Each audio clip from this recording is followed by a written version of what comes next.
Cela fait plus de 22 ans depuis l'assassinat de l'ancien président de la République démocratique du Congo, Laurent Désiré Kabila, aux mains de ses enfants soldats. Laurent Désiré Kabila, président de la République, je jure fidélité à la nation. Kabila était le chef de rébellion qui a renversé le président Mobutu du Zaïre en 1997 et restauré le nom du pays. Ce que beaucoup ne savent pas à son sujet, c'est qu'il a passé la majeure partie de sa vie en exil, qu'il s'est engagé dans le commerce illégal d'or et de diamants, ainsi que dans des plans sauvages pour renverser la dictature de Mobutu, son prédécesseur immédiat. Laurent Kabila a brièvement recruté Che Guevara en 1965, ainsi que les armées ougandaises et rwandaises qui ont contribué à l'amener au pouvoir en 1997. Aujourd'hui, nous allons parler de l'histoire de Laurent Kabila, l'ancien président de la République démocratique du Congo qui a été assassiné par ses enfants soldats.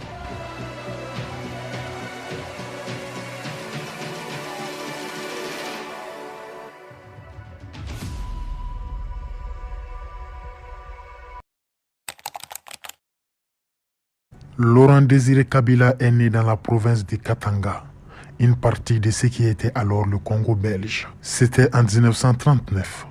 Il termina ses études au lycée d'Elisabethville, aujourd'hui Lubumbashi, en RDC, puis étudia la philosophie politique dans une université française. On dit également que Kabila a fréquenté l'université de Dar es Salaam en Tanzanie. En 1960, alors qu'il avait 21 ans, Kabila est devenu un chef de file des mouvements politiques alliés au premier ministre du Congo indépendant, Patrice Lumumba. À l'aune de l'indépendance du Congo vis-à-vis de la Belgique, le jeune Kabila était l'un des jeunes hommes brillants qui était peut-être devenu une star de la politique de son pays à l'époque. Pourtant, après l'intervention des Nations Unies et l'assassinat de Patrice Lumumba, l'armée a chassé Kabila et d'autres sympathisants dans la brousse où ils ont formé une force de guérilla. Ces jeunes Congolais ont alors formé une rébellion soutenue à la fois par les Chinois et les Russes et par une demi-douzaine d'autres pays africains. La rébellion de ce groupe de combattants a attiré l'attention des États-Unis. Les États-Unis paniquaient à propos d'éventuelles influences soviétiques dans l'Afrique indépendante. Les Américains recrutèrent des officiers belges et des mercenaires. Forcés de battre en retraite, Kabila et ses amis se sont tournés vers les Cubains et Che Guevara pour obtenir de l'aide. Alors, Che Guevara et son équipe sont arrivés à la frontière entre la Tanzanie et le Congo avec un petit contingent de guérilleros. C'était en avril 1965. Cependant, dans son journal publié en 1999, Che Guevara note le manque d'implication de Laurent Désiré Kabila dans le parti et le manque général d'organisation du groupe. Che Guevara a jugé Kabila, qui avait 26 ans à l'époque, comme n'étant pas l'homme de l'air et que Kabila était trop distrait. Cela, de l'avis de Che Guevara, expliquait que Kabila se présente parfois avec des jours de retard pour fournir des fournitures, de l'aide ou des renforts aux hommes de Che Guevara. La révolte de la rébellion de Kabila a été réprimée en 1965 par l'armée congolaise avec le soutien des États-Unis. Mobutu a pris le contrôle de la nation en 1965, a établi une dictature et en 1971 a renommé le pays Zaïre. En 1967, Kabila a fondé le Parti révolutionnaire du peuple, luttant pour établir un territoire marxiste autosuffisant dans la partie orientale du Zaïre. Ce groupe s'est taillé une enclave sur le lac Tanganyika, dans la lointaine province du Kivu. Là, les rebelles de Kabila se sont soutenus en tuant des éléphants, en faisant le commerce de l'ivoire ainsi qu'en extrayant de l'or. Ils ont également reçu une aide et un financement occasionnés de la Chine et du Cuba.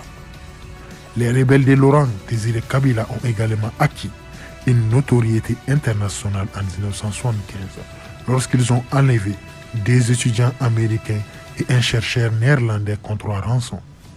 Mobutu, qui contrôlait désormais fermement le pays, a ordonné à ses troupes d'entrer dans la région et ils ont réussi à réprimer les forces de Kabila qui n'avaient d'autre choix que de se réinstaller en Tanzanie où elles se sont regroupées.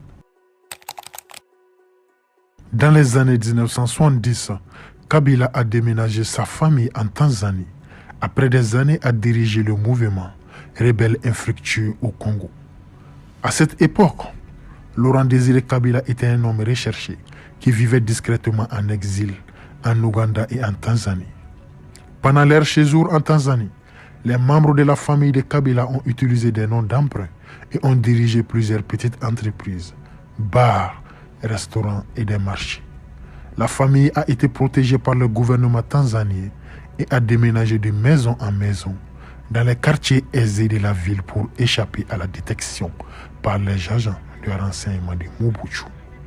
En 1979, lorsque les exilés ougandais, soutenus par la Tanzanie, décidèrent de renverser Idi Amin Dada, Kabila fut incorporé par les troupes tanzaniennes parmi plusieurs groupes armés pour acquérir une expérience de première main de la guerre moderne. Kabila est devenu proche du groupe de Yoweri Museveni jusqu'à ce qu'il se rende dans la brousse en 1980. Lors de la première rencontre entre Kabila et Museveni, Kabila aurait demandé des armes afin d'attaquer Mobutu, mais a reçu une condition qui était de ne pas opérer à la frontière entre l'Ouganda et le Congo. Malheureusement pour Kabila, l'accord sur les armes a échoué, mais Museveni a donné à Kabila une modeste contribution financière et l'a mis en contact avec la Libye pour voir s'il pouvait aider de quelque manière que ce soit sans impliquer l'Ouganda. Pendant ce temps, en Tanzanie, Kabila aurait une brouille avec le président tanzanien de l'époque, Julius Nyerere, en raison de leur désaccord sur le mode de vie de Kabila. Nyerere a critiqué Kabila pour avoir été trop autocratique dans son mouvement de guérilla et trop impliqué dans des activités commerciales illicites. Ce qui par la suite conduit Kabila à être coupé des contacts avec les services de sécurité tanzaniens. À l'époque, en 1985, alors que Kabila vivait à Dar es Salaam, il avait été impliqué dans la contrebande d'or et de diamants, ainsi que de bois sur le lac Tanganyika. Après tout cela, Kabila a disparu de la vue publique. Pendant 15 années suivantes, il n'a réapparu qu'en 1994. Kabila n'a fait surface qu'en 1994, lorsque le Front patriotique rwandais, le FPR, a pris le pouvoir au Rwanda. Le président ougandais Yoweri Museveni a présenté Kabila au vice-président rwandais de l'époque, Paul Kagame, qui a eu un conflit aigu avec le président Mobutu à propos de réfugiés rwandais à la frontière rwando-congolaise, qui étaient retenus en otage par des milices inter-Rwanda au Congo et des miliciens Hutu qui avaient mené le génocide au Rwanda, ainsi que des éléments de l'ancienne armée rwandaise et l'ancien gouvernement rwandais.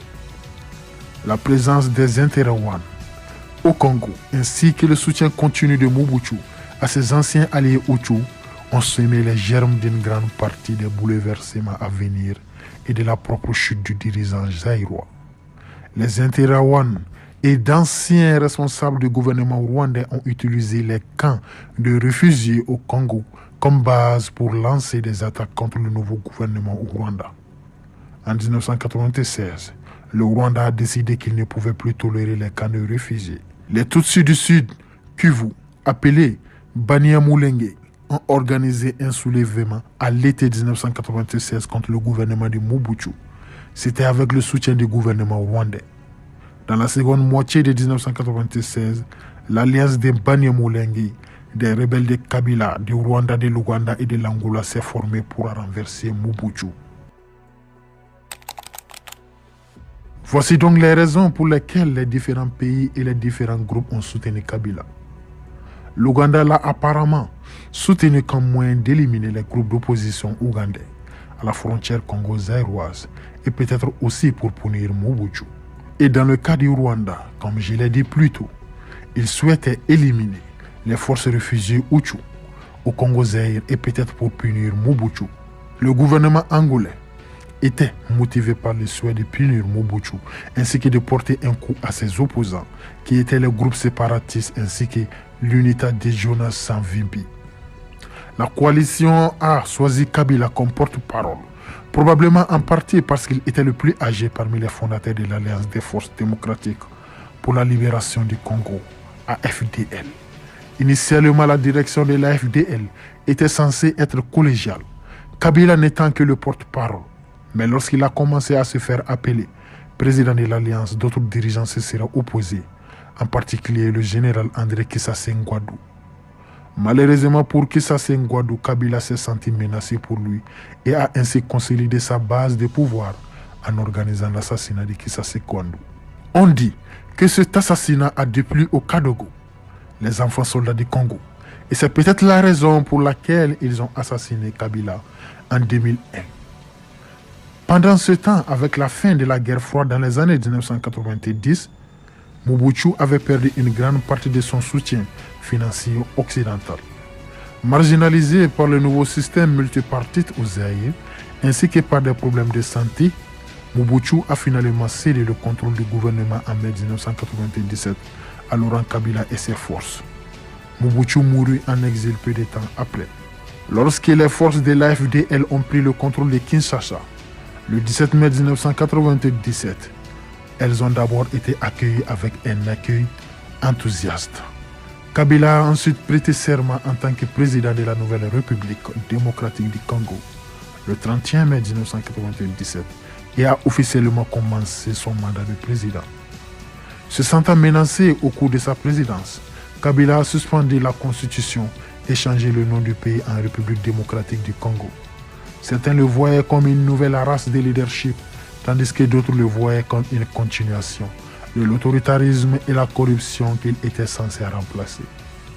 Kabila n'a pas permis aux gens de former les partis politiques qu'il voulait former, et les élections qu'il avait promises pour avril 1999 sont devenues un rêve lointain. Kabila a conservé le pouvoir de jeter en prison ceux qui osaient exiger qu'il tienne ses promesses. Il a utilisé ce pouvoir très souvent. Il a également placé son principal adversaire, Étienne Tshisekedi, en résidence surveillée. Cependant, en 1998, Kabila a autorisé une assemblée législative. Pendant cette période de libéralisation politique, ses opposants ont continué d'être arrêtés. Il n'est donc pas surprenant qu'en août 1998, certains des groupes de l'Est du Congo qui ont aidé à placer Kabila au pouvoir ont commencé à s'opposer à lui et ont commencé une rébellion contre son gouvernement, l'accusant de nombreuses violations des droits de l'homme, y compris à grande échelle. De plus, ses anciens alliés nationaux, l'Ouganda et le Rwanda, ont commencé à soutenir ces rebelles. Cependant, Kabila a trouvé de nouveaux alliés en Angola, au Zimbabwe et en Namibie, qui ont tous envoyé des troupes au Congo afin de soutenir la répression de Kabila. Tout cela a été la genèse de la Seconde Guerre du Congo, qui a dévasté le pays et dont les effets se font encore sentir dans toute la RDC. Pour Laurent Désiré Kabila, ses capacités de survie lui ont bien servi en exil, mais l'ont abandonné une fois qu'il a aménagé au palais présidentiel. Ce sont plutôt les Kadogo de Kabila qui ont appuyé sur la gâchette qui a conduit à la mort de leur patron. On dit que les Kadogo croyaient que Kabila les avait trahis. Kabila croyait que les Kadogo, qui l'avaient servi loyalement depuis sa rébellion en 1997 contre Mobutu, étaient totalement loyaux. Il avait une croyance aveugle en ses enfants soldats. Cependant, il a surestimé leur loyauté. Certains des Kadogo qui avaient défilé pour soutenir Kabila en 1997 ne lui avaient jamais pardonné d'avoir tué leur ancien chef, Kissassé Ngwadou. Ainsi, le complot visant à tuer Kabila a commencé début janvier 2001, lorsqu'un groupe dissident de Kadogo s'est rendu à Brazzaville, en République du Congo, et rédigé un document énonçant l'opération Bongo Zero. Bongo est un mot swahili pour buffle, une référence à la stature physique de Kabila.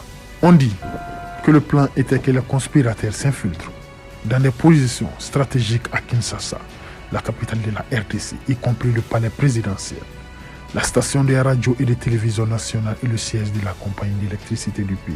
L'ensemble du complot impliquait quelques gardes du corps de Kabila au palais présidentiel, dont beaucoup ont été arrêtés après le meurtre. La veille de l'assassinat de Kabila, il avait été témoin de l'exécution de 45 Kadogos, tous soupçonnés de comploter contre lui. Voici donc une version des événements qui se sont déroulés en cette nuit fatidique du 16 janvier 2001. On raconte que le jeune assassin de Kabila est entré dans le bureau du président, alors que Kabila discutait avec un conseiller à propos d'un sommet imminent avec la France, qu'il espérait être son salut politique. L'assassin s'est penché sur Kabila, supposant que l'adolescent voulait lui parler et a alors sorti un revolver et a tiré 4 fois sur le président, puis s'est échappé avec d'autres conspirateurs, pendant que le palais présidentiel résonnait de coups de feu. 2 jours plus tard, les responsables congolais ont annoncé la mort de Kabila.